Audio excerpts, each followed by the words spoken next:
Good evening, everyone. It is Tuesday, August the 10th, 2021. It is currently 5:53 p.m. Central Time, and I'm coming to you live from the sanctuary of Victory Baptist Church, located right here in Ovalo, Texas.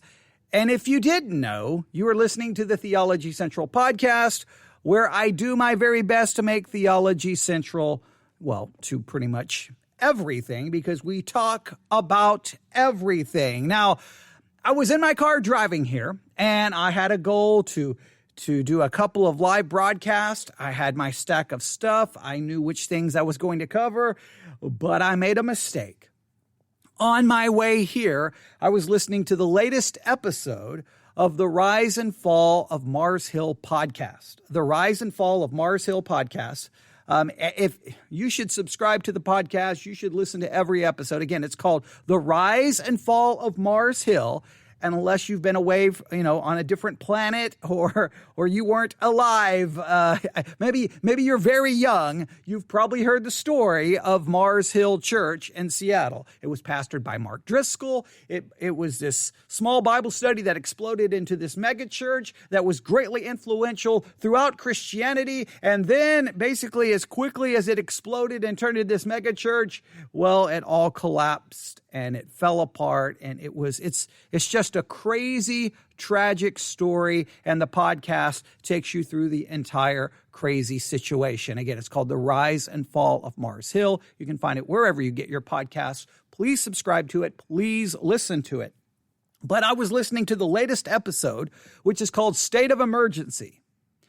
And as I was listening to it, there were two sections in the episode that made me stop and go, okay, I've got to get to the church, I've got to set up my podcast equipment, and I've got to go live on the air as fast as I can, because there is plenty here to talk about. Now, let me say this. There is so much in this episode. There is so much in this state of emergency episode of the Rise and Fall of Mars Hill podcast that literally, if I was to review the entire episode, it would probably take a couple of weeks, because there is just so much there that can be talked about. All of these episodes, at times they make me very emotional, but let me make it, I've stated this a number of times, let me state it again. When I'm listening to the Rise and Fall of Mars Hill, I'm not there so I can get all of the inside details about what Mark Driscoll did or didn't do, what the elders at Mars Hill did or didn't do, so that I can get information for gossip or for slander. No, I'm listening to it because I think it should serve as a mirror to your church, to my church. If you're a pastor, it should serve a mirror to you. If you're an elder at a church, it should serve as a mirror for you to look into. It serves as a mirror for me to look into, because there's a lot of mistakes and things that Mark Driscoll did that I could look at myself and go, man, maybe I didn't do it the exact same way, but there was definitely kind of a similar philosophy there. There was a similar attitude there. And, I can look back and look at all the mistakes I made. And no one, every minister makes mistakes. Anyone pretending otherwise. And everyone commits some kind of sin, because we're all sinners and we sin continually.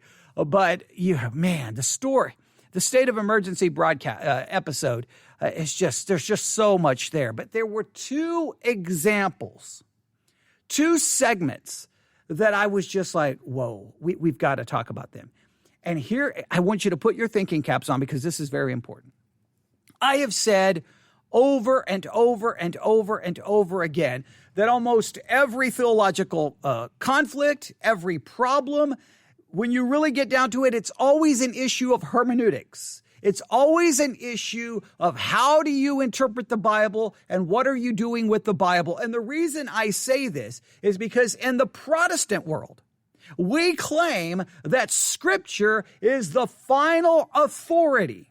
Scripture is the final authority. That is what we claim over and over and over and over and over and over and over and over and over and over again. So whenever we're having a fight, whenever we're having an argument, whenever there's going to be a church split, whenever there's a dispute, both sides, all sides are going to grab their Bible and say, no, this is what the Bible says.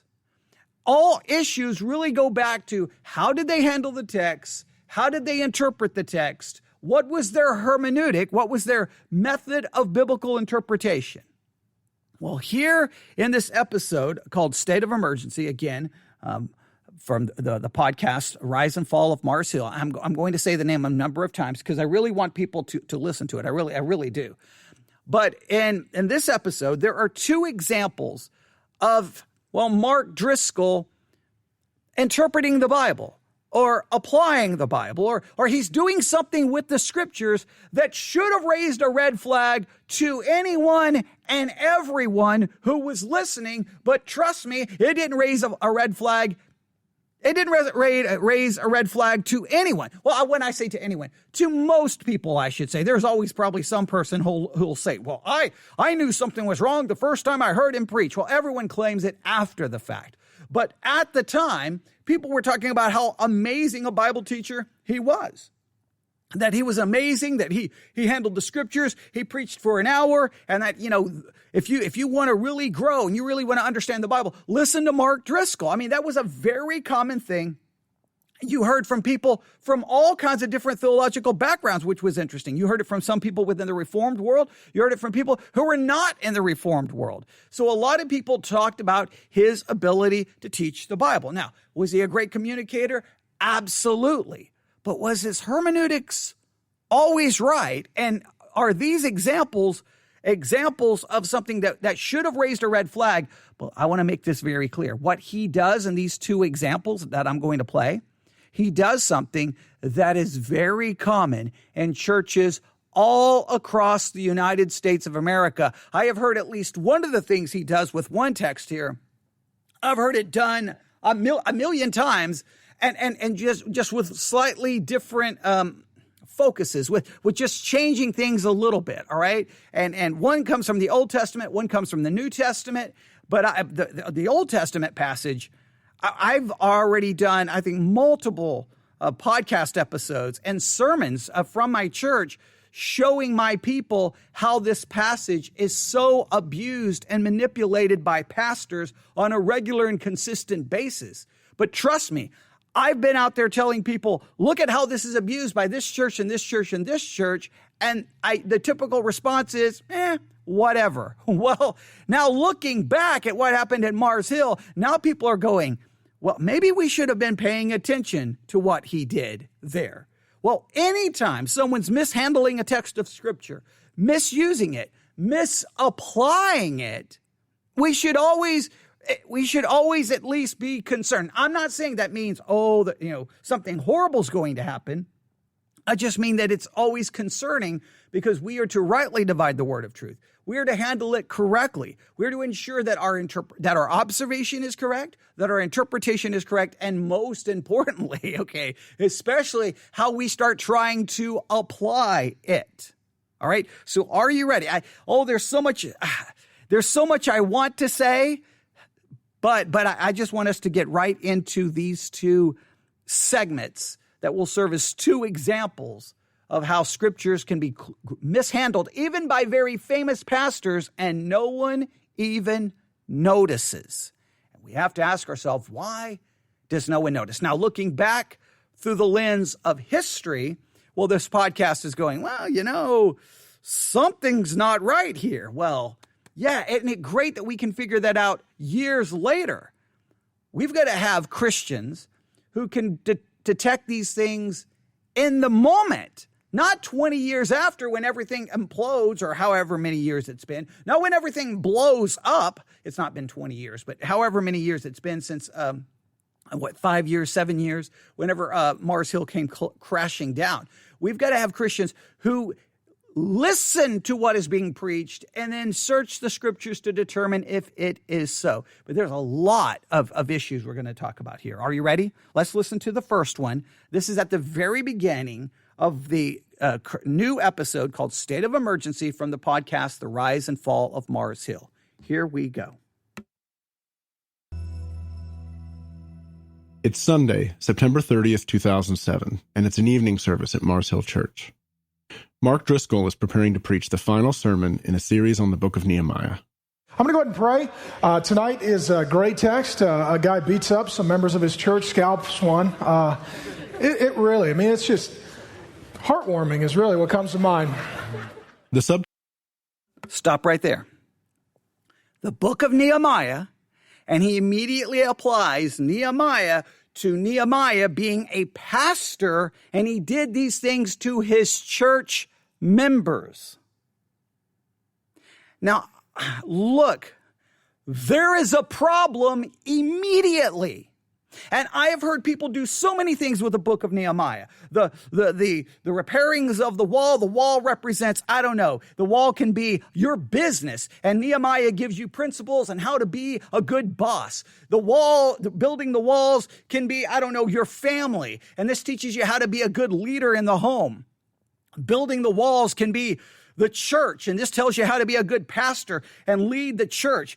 I've heard it applied so many different ways. The walls can represent all kinds of things. Spiritual walls. It can represent the church. It can represent who knows what.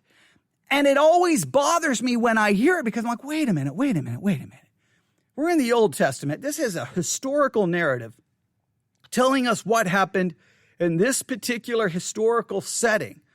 Are we sure that the text is trying to give us leadership principles?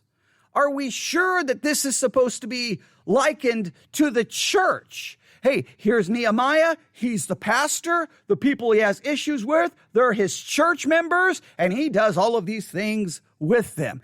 I'm going to back this up just a little bit because I want you to hear this again, all right? I'm going to just back this up I got to be very careful because, all right, maybe just a little bit more. All right, here we go. All right, tonight is a great text. All right, I'm going to back it up a little bit more. I got to be really careful here. All right, here we go. It's Sunday, September 30th, 2007, and it's an evening service at Mars Hill Church. Mark Driscoll is preparing to preach the final sermon in a series on the book of Nehemiah. I'm going to go ahead and pray. Tonight is a great text. A guy beats up some members of his church, scalps one. It really, it's just heartwarming is really what comes to mind. The subtitle of the series was Building a City Within the City, and they'd been in the book since February, almost 8 months. The congregation was meant to take the whole thing as a spiritual metaphor for what Mars Hill was going to look like in Seattle. Now, please hear that. They were supposed to take the whole thing as a spiritual metaphor for what the church would look like in Seattle. Now, I would ask you, is the book of Nehemiah designed to be a spiritual metaphor about Mars Hill, your church, my church, your place of employment, about your family? Or is it a historical narrative saying what happened, and we have to be very careful when we start drawing principles from it and how we apply them, because we have to ask ourselves, what is the true intention of the book? Now, I've seen this done a million times. Again, I did a couple of weeks of study, taking my people through some different commentaries on Nehemiah, some different sermons.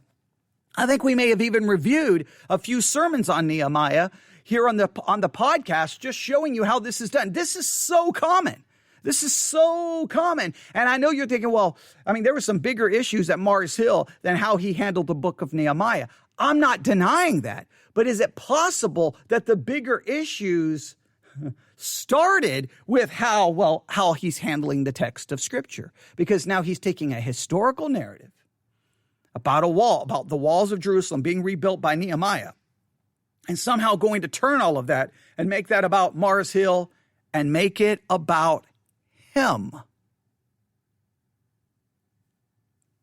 All right? We have a tendency to take the Bible and insert our church and ourselves. We want to be the center of the story. We want to be the key central figure in the narrative. And whenever we start doing that, I think there is a problem.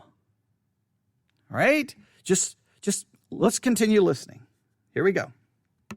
And the way Driscoll portrayed it throughout the series is that he was cast in the role of Nehemiah, sent by God to the city to bring about reform and restoration. In the final verses... See, so Nehemiah, Mark Driscoll becomes Nehemiah. Now you can say egotistical, but wait a minute. How many pastors when they start preaching this, even if they're not explicitly say this, they try to describe it as, hey, congregation, we need to rebuild the walls, whatever the walls may be. And the pastor, without maybe not explicitly saying this, cast himself as the Nehemiah figure, right? And then all the church members are the people there to start building up the wall. And there's some people in the congregation who are going to cause problems in rebuilding the wall, but we've got to rebuild the wall because the city needs us, the church needs it. And so they rewrite the story once again, placing their church, their situation, their city, placing them in the narrative. I think that there is a major hermeneutical issue when we start doing that. I'm not saying there aren't principles, but yet we have to be very careful. The first thing we have to understand is just what is the story saying historically? All right? Then we draw those principles out from application without rewriting the story, without turning it into a spiritual metaphor, allowing it to be a historical narrative. You've got to be very careful how you do this. Of the book, the prophet rebukes the men of Jerusalem for intermarrying with foreign wives, especially the priests. He punishes them, drives a bunch of them out, and the story ends with Nehemiah asking God to be remembered for making the priesthood pure again. So, in casting himself as Nehemiah in these sermons, it's easy for Driscoll to begin to air some of his own frustrations about the work of Mars Hill. Then I confronted them and I cursed them. He's just cussing guys out. And beat some of them. I'll read that again. And beat some of them. Now he's... And everyone's just laughing. Now, wait a minute.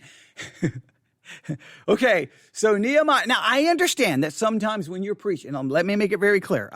This is not even about Mark Driscoll. This is about everyone else, including myself. There are times when you're preaching Old Testament narratives, and then you start telling the story, and then the preacher, the communicator gets involved, and you want to make it a little humorous. You want to make it a little funny. And so sometimes you can start taking the story and kind of turning it into something, and everyone's laughing. And sometimes I'm like, I don't know if we're supposed to be laughing. Is this a section of comedy, or is this a section of something serious? And because Nehemiah beat people, all the things he supposedly did, does that have any kind of application to what we're supposed to do? And if a pastor starts trying to draw some application for that, should that make you a little nervous if you're the church member? An older guy. And he's beating up members of his church. What do we do with that? I'll tell you what I'd like to do with that. I'd like to follow in his example. There's a few guys right now that if I wasn't going to end up on CNN, I would go Old Testament on them, even in leadership in this church. Now, I want you to hear that. He just threatened leaders in the church that if it was up to him, he would like to go Old Testament on them. Now, he's saying that from the pulpit. Hey, everyone in the congregation, I want you to know there's some leaders in this church that right now, I'd like to go Old Testament on them. Now, I know that's a little, you could say that's hyperbole, it's braggadocious, whatever word you want to use. But the key is it's the hermeneutic. He's turning the whole story not about Nehemiah, not about a wall, not about Jerusalem, not about Israel, but about the church. We're inserting the church into a text where I don't think the church is meant to be found. Now, I know people can go, but the application, there's an application. Well, we would have to work through it and then discuss, okay, what can be applied and what not. But at this point, it's not even about application. You're literally just you're just using the historical narrative simply to rewrite it, repaint it, reshoot the movie so that you can insert the church, yourself, and your people. That is problematic, and it should be considered problematic to anyone who cares about biblical hermeneutics. If you've been immersed in Driscoll's world for a while, even if you've just been immersed in this podcast, then these comments are just one more example of Mark presenting himself as a brawler at heart. One more example of a violent ethos that he wanted to project. Even so, there's something unsettling to me in the laughter. It's hard to imagine it in any other church context. A pastor who's verbally intimidating his own staff and elders from the pulpit, which is what this is, to be sure. And it getting laughs and applause from the pews. By the end of the sermon, though, when he returns to the theme, there isn't laughter. And he isn't joking. Some men need to be confronted. Some men need to be rebuked. Some men need to be dealt with because of that stubborn, obstinate, stiff-necked attitude that I'm a man and I'm the highest authority and I do whatever I want. And so they need to be dealt with in a very strong manner. He fires some spiritual leaders. Certain guys lose jobs. You're not a pastor here anymore. You're out of work. Nehemiah did not fire a pastor. Nehemiah did not fire a pastor. There were no pastors. What are you talking about? See, it's an entire different setting. It's an entire different historical context. And he's just ignoring all of it and utilizing language, which clearly seems to indicate that he's getting ready to fire some people. Now, if you listen to the entire episode, well, there's some 2 elders who are fired, and then there's a trial, and it's just insanity. Okay, you can listen to the entire episode. Again, it's called State of Emergency, The Rise and Fall of Mars Hill. You definitely need to listen to the whole thing, but I want you to just see the hermeneutic here. Hey, we're studying Nehemiah. Well, guess what? It's really about us. It's about Mars Hill. It's about me. It's about the elders. It's about you, because it's about the church. It's about pastors. It's about pastors being fired. And you're like, where did that come from?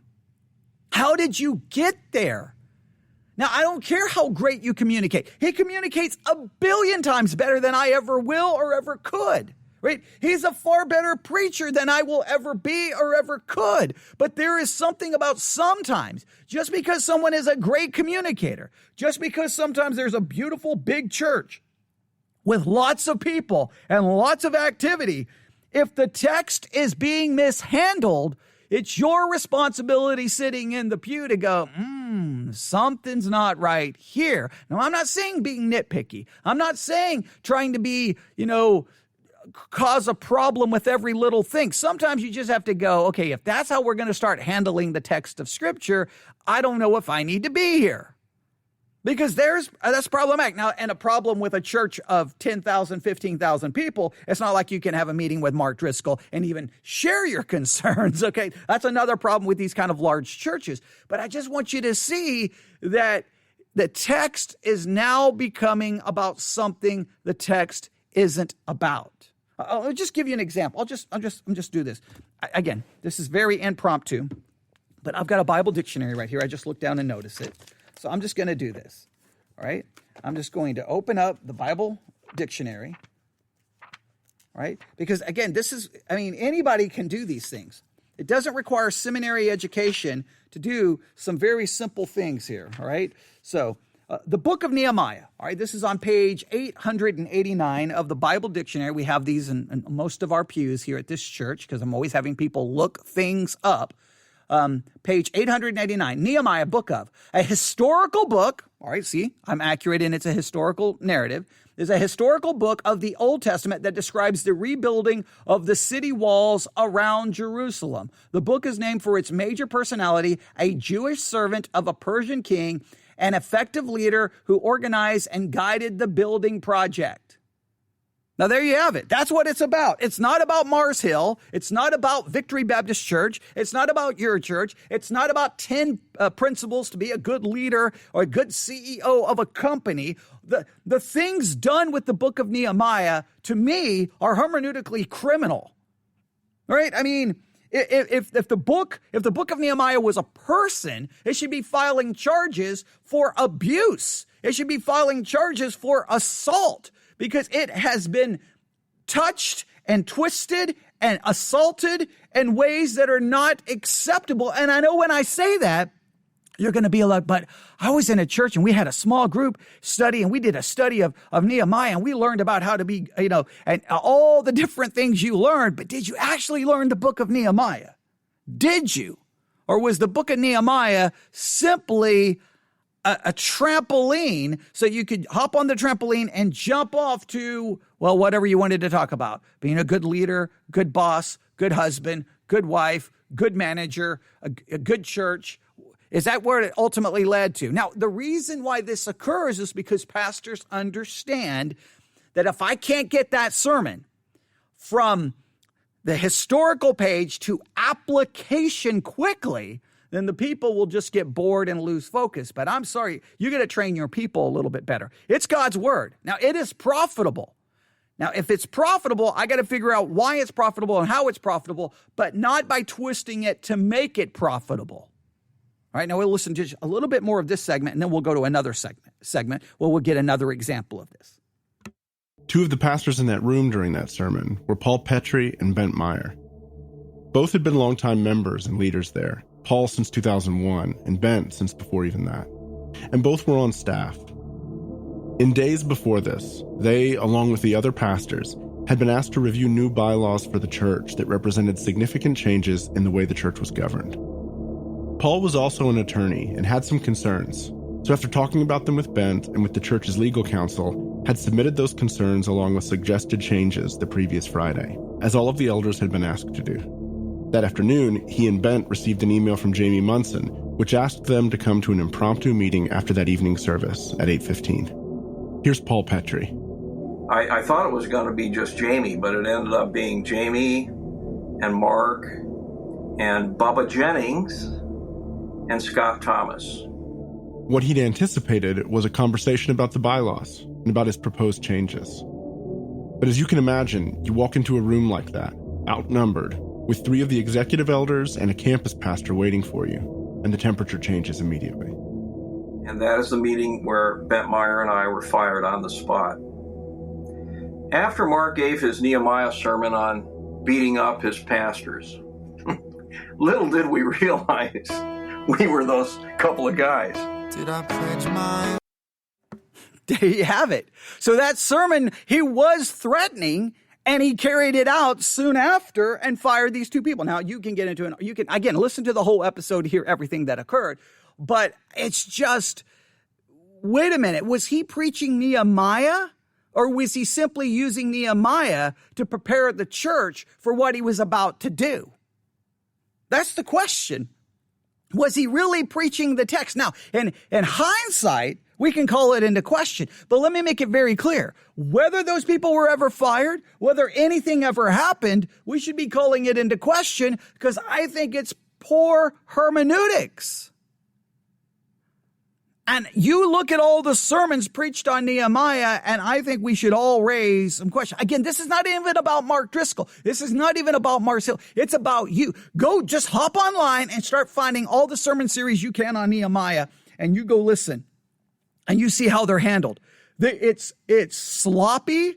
It's questionable. At times, it's embarrassing.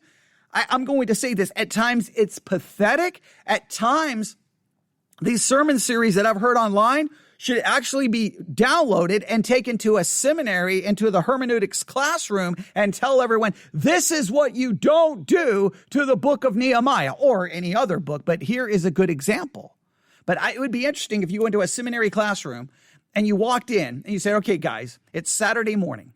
All right, here's what I'm going to do. I'm getting ready to leave. I'm getting ready to walk out of this classroom. You've got 4 hours to write a sermon on the book of Nehemiah.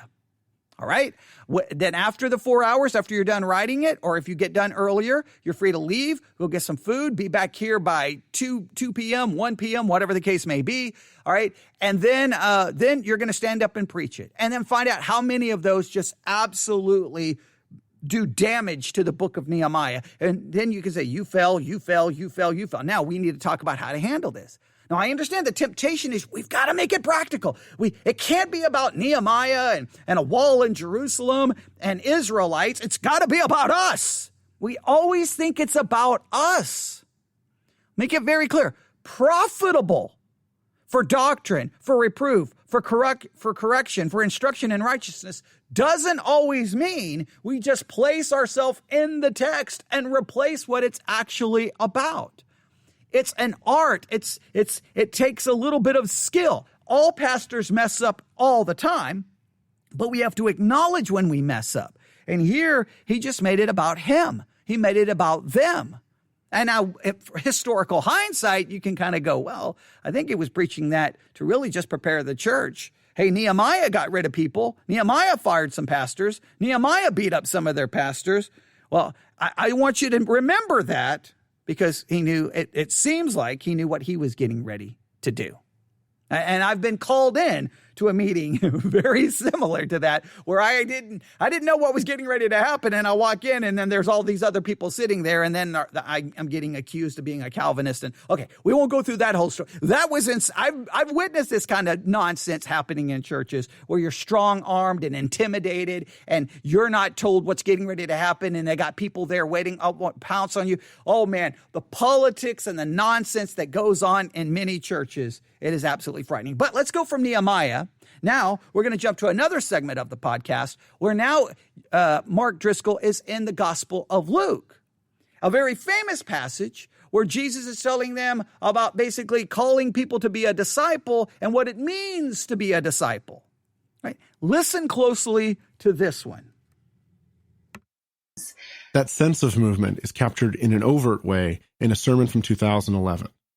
Driscoll is preaching from Luke chapter 14, where Jesus tells the disciples to count the cost of following him, that they must be ready to give up everything. He drives the point home by asking the church what they're giving their lives away to. You're going to die. I'm going to die. We're going to die. I'm not looking to die, but if it comes, I want it to count. I want your life to count. I want your death to count. I want your legacy to matter. And what I love about Jesus' words is that they are brutally honest. It seems unconscionable or perhaps just miraculous that this man with this message would gather billions of people. And that's what he's done. And this, I believe, prophetic word comes to us from the Bible, from Jesus. And he is saying to continue, to not quit, but to continue.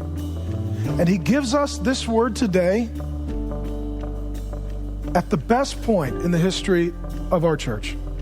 There's something here worth pausing on. It's the way that Driscoll's centering on something like existential angst. We're going to die, so let's live a life that counts. While there's nothing inherently wrong with that message, and in fact there's reason to talk about it because of the passage, there's a subtle turn he makes here at the end, when he makes it about the church. Now watch, this is very key. So Jesus is like, hey, if you're going to be my disciple, then you got to be willing to do this. You got to take up your cross, deny yourself, follow me. You're going to be willing to do all this stuff. So it's about a passage about you following Jesus, you becoming a disciple of Jesus.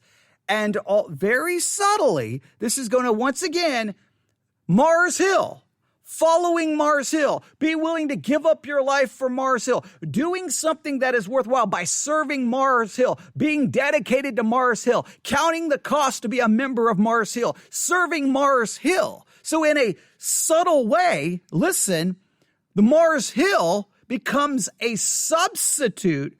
In fact, Mars Hill is, as far as this text is being preached, Mars Hill replaces Jesus. Now I know what Mark Driscoll was saying. No. I'm saying follow Jesus, but you're following Jesus through the service of the church. I understand that, but it's very subtle.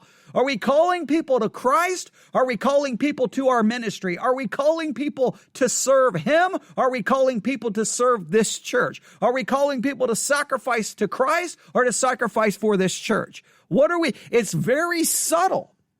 And the bigger the ministry is, the bigger the celebrity, the more that is happening in the church. I think it's very easy at times where here's Christ. You can't see what I'm doing right here, but I'm holding a book in my hand. Here's Christ. And then just very subtly, we kind of move the ministry, the pastor, the celebrity, the movement, the revolution, the change. We move that and it becomes the substitute to Christ where people are really following the ministry. They're following a man. They're following a movement. They're following a new trend. And they think they're following Christ, but reality, something has now been moved in to substitute, to replace Christ. It's a substitute Jesus. It's a replacement Jesus. It's a Jesus of ministry, not Jesus, the eternal Son of God. It's subtle, but it can happen. It can happen. It can happen in big churches and small churches. This is not an issue with Mark Driscoll. When you're trying to get everyone committed to your church, if you're not careful, you're calling everyone to commitment to your church and not calling them to commitment to Christ. It's a subtle thing. You can get people. The same thing can happen. Hey, church, look at the culture right now. Marxism, socialism, LGBTQ, Black Lives Matter. It's taking, and you almost get people committed to the cause to fight the culture war. They're becoming disciples to fight the culture war, to even maybe the cause of we're pro-life and we're going to fight abortion. And you get people becoming disciples of the cause, not of Christ. The cause becomes a substitute Jesus. The cause becomes a replacement Jesus. The cause of taking this city for Jesus, it's the cause that people become committed to, not actually to Christ. Let's listen to this. 15 years ago, a little Bible study met at my house. It's now called Mars Hill. You know what? We're not behind on budget. We beat budget. We didn't shrink last year. We grew. We didn't have less community groups, redemption groups, baptisms, weddings, children. We had more. Every single campus is growing. There is unity across the entire leadership. It's actually fantastic. The annual report that is now available or online, you can read it. It's unbelievable. It's just a miracle after a miracle after a miracle after a miracle. The shift that's taken place is that the call to discipleship, where Jesus invites us to count the cost of following him, gets relocated as a call to investment in Mars Hill Church. It's the same thing he did in Nehemiah. He replaced Nehemiah with himself. He replaced the task with Mars Hill. Then when you're preaching a sermon about calling to follow Jesus as a disciple, it now becomes about Mars Hill. It's calling people to commitment about the church. And he's even trying to give them, it's almost like, here, the reason you want to give your life to this church, because you're going to die. You don't want to waste your life. You want to give your life to something that means something. Well, look what Mars Hill is doing. We're doing great financially. We're growing. We're doing all these wonderful things. Come and follow Mars Hill. It's subtle, but it goes with the hermeneutic. The hermeneutic is replacing the historical text with something else. In other words, the application is really becoming the interpretation. And this is subtle. Pastors do this all the time. We preach. We may do the observation, give some basic observations. We may throw in the basic interpretation. And then a lot of times the focus of the sermon becomes on the application. Now, again, I'm all for application. Application should occur. You just got to be very careful that the application actually flows from the interpretation and doesn't replace the interpretation, so that now the interpretation is forgotten and all you remember is the application. And this particular case, and two cases, especially in this case here, in Nehemiah, the historical narrative is replaced by us. So we insert ourselves into the text, and here what's even more sinister, and I'm not saying it's done on purpose, you create basically the church, the ministry, the minister becomes the replacement Jesus. It becomes the substitute Jesus. Hey, don't go and follow Christ. Come and follow Mars Hill. Come and follow this ministry. And what could kill us at this point, this window of opportunity, most of you don't know it because this is the only church you've ever really known. But we have a window of opportunity that God has opened up for us to see the kind of grace that one day they write a book about. They write a book about showing how Jesus showed up at an unlikely place among an unlikely people and did an unlikely thing, and that we got to be a part of it. This is it for me. The cost of discipleship, as Jesus lays out in Luke 14, is the potential of rejection from friends and family and a willingness to take up your cross. The promise on the other side of that loss is eternal life. Here, though, in Driscoll's sermon, the reward is to be part of Mars Hill, part of a movement people will write books about, and the costs are the pragmatic costs of participation in church membership. If you have disciples and if you have non-Christians, everything will be fine, but what kills it are all the Christian consumers. All the people who don't go to community group, don't serve, don't give, don't become members because the bar is set too high. We intentionally set the bar high. You want to be a member of this church? You got to read a huge book with 1,000 footnotes. So you say, I'm not going to read that book. Well, then you're not going to be a good church member. If all it takes is footnotes to scare you away, you're not ready for war. You want to get married? You're going to have to go through a premarital process, declare all your sexual sin and history, submit to spiritual authority, and someone may tell you no. And you have to be okay with that. To put it all together then, you can see that the messaging creates a sense of urgency around the listener, because you're going to die, and you'd better make life matter. Driscoll's reaching to the heart, where everyone longs for a sense of purpose. The promise that emerges is that you can find purpose at Mars Hill, where miracle after miracle is taking place. And the numbers in the annual report become a kind of objective evidence. How can you argue with them? The call to action, then, is to join the movement. Get committed, start serving, start giving, take on the responsibilities of becoming a member, read the book with 1,000 footnotes, and embrace the church's authority in your life, including an approach to premarital counseling that involves confessing the intimate details of your past, not just with your future spouse, but with the mentoring couple, and then submitting to the idea that they could tell you not to marry. We're hearing all of this lifted a bit out of context, but the call to action comes not only at the end of a much longer sermon, but in the midst of this community's whole life, where people have witnessed transformation, deep friendships, and all manner of learning and growth. The result is an enmeshed perspective on the work of God and the work of the church. Now, we'll stop right there. You can listen to it all. I'm begging you, listen to the entire episode, State of Emergency, Rise and Fall of Mars Hill. I've been telling people to subscribe to this from the beginning. Again, don't make this about, if you get done and you're like, Mark Driscoll this, Mark Driscoll that, Mark Driscoll this, Mark Driscoll that, then the podcast is not helping you spiritually. Stop and look at yourself. Stop and look at your church. How do you handle the text? How has your church handled Nehemiah? I want to ask, this is very important. Has your church, has your ministry in some way, shape, or form became a substitute Jesus, a replacement Jesus, where people are committed to the ministry, giving to the ministry, serving the ministry? And guess what happens so many times? When a ministry collapses or a pastor falls and everything blows up, for many people, they're devastated. They don't know what to do. They're laying on the side of the road, broken and bloodied. But wait a minute. What were you serving? What were you committed to? Were you committed to the church? Were you committed to the personality? Or were you committed to Christ?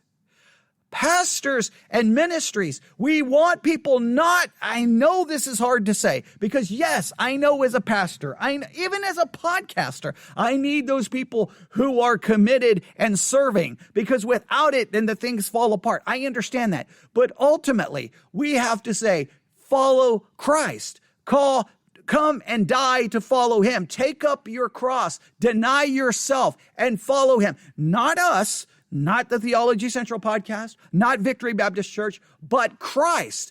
I need to draw you closer to Christ, deeper relationship with Christ, more commitment to Christ. I need to pull you out of your apathy, spiritual complacency. I need to wake you from your sleep, not to be more committed church member, but to be committed to Christ. Now, I think commitment to Christ will bring those benefits of a committed church member. But the point is, the focus has to be on Christ. If it becomes on anything else, well, you're setting them up for spiritual pain and suffering because sooner or later that church is going to let them down. Sooner or later that pastor is going to let them down. Sooner or later other people in the church is going to let them down. They're going to say something that offends them. They're going to say something that bothers. It happens all the time. But you're not following anything else other than Christ. And I think too many times ministries and churches become substitute Christ. You see this when you see people, Christians, at a conference waiting for the pastor to get done so that they can run up and get a selfie with Dr. John MacArthur. It doesn't matter. Get their Bible signed, get an autograph. No. It's not about them. It's about Christ. If you are wanting to go to that conference so you can hear your favorite pastor, that's because now you will become a groupie of that pastor. You've become a super fan of that pastor. You need to be closer to Christ, not closer to them. You need to be more committed to Christ, not more committed to them. You need to have an excitement for Christ, not an excitement for them. Now, I understand people can have a profound impact on your spiritual life. And I understand that. Look, when I was a young Christian, I was like a MacArthur super fan, right? Because I was a little confused. So in many cases, I was more committed. I'm just going to say this. I probably was more committed to MacArthur than I was committed to Christ. I wanted to read every word. I wanted to hear every sermon because he was teaching me. So now I'm not saying that you can't look up to that person. I can't say you can't be mentored or discipled by that person. But the mentorship, the discipleship is to bring you past the person to the eternal Son of God. And it's a hermeneutic that's at place. He's taking a passage about discipleship, about following Christ, and making it about Mars Hill. He's taking a passage in Nehemiah and making it about the church. We've got to ensure that we handle the text correctly. We make the text about what the text is about, not what we think preaches good. Sometimes as pastors, we're more focused on what will be my sermon instead of what is this text about. That's one of the reasons we do the Bible. I do the Bible study exercise the way I do it, is I'm trying to make it not about my teaching ability, but about getting you to study the Bible. And because the key is getting people to the Bible, getting people to Christ, not about, because I know what it's like. When I stand behind a pulpit, yes. Do I want people to think I'm a great preacher? Yes. But at some point I have to realize, you know what? Who cares what they think about me? My focus is to get them to the scriptures, to get them to God, not to me. So you can say, well, all the mega churches are like that. Oh, trust me, it doesn't have to be a mega church to be like that. It can be any church. And some of these hermeneutical errors are just as common in small churches as they are in big churches. Because whether it's a pastor of a small church or the pastor of a big church, when they're sitting in their study, they're thinking about, okay, how can I make this practical? How can I make this applicable to my people? And sometimes we sacrifice hermeneutical accuracy so that we can make it practical and relevant to our people. And that is a problem. All right, I'm going to stop right there because I think that is, I hope, well, I'm going to leave it there. Hopefully this will spark a conversation. And I just want you to really think about that. In what ways have you seen the church become basically the substitute Jesus, where the church becomes the replacement Jesus? I think we need to ask some serious questions about that. And what have you seen done to the book of Nehemiah? Yeah, please tell me if you would like. You can email me, newsif@yahoo.com, newsif@yahoo.com. I apologize for the rough start of the episode, but it was very impromptu, and I was literally just still getting everything ready. And I don't know if you heard when I went to the Mark Driscoll sermon, the first part of the sermon in Nehemiah, and then I came back in. You probably heard me out of breath because as soon as that started, I was like, wait a minute, I don't have my Bible here. And all of a sudden I had to go run to the front of the church and run back because I was like, oh, I may need my Bible here. Because I thought I was going to possibly do some work in Nehemiah. But I'm like, you know what? I'm just going to deal with the overall concept because we've covered Nehemiah and previous sermons about this very problem that I think people have with the book of Nehemiah. But there you have it. All right. You can email me, newsif@yahoo.com, newsif@yahoo.com. All right, thanks for listening. God bless.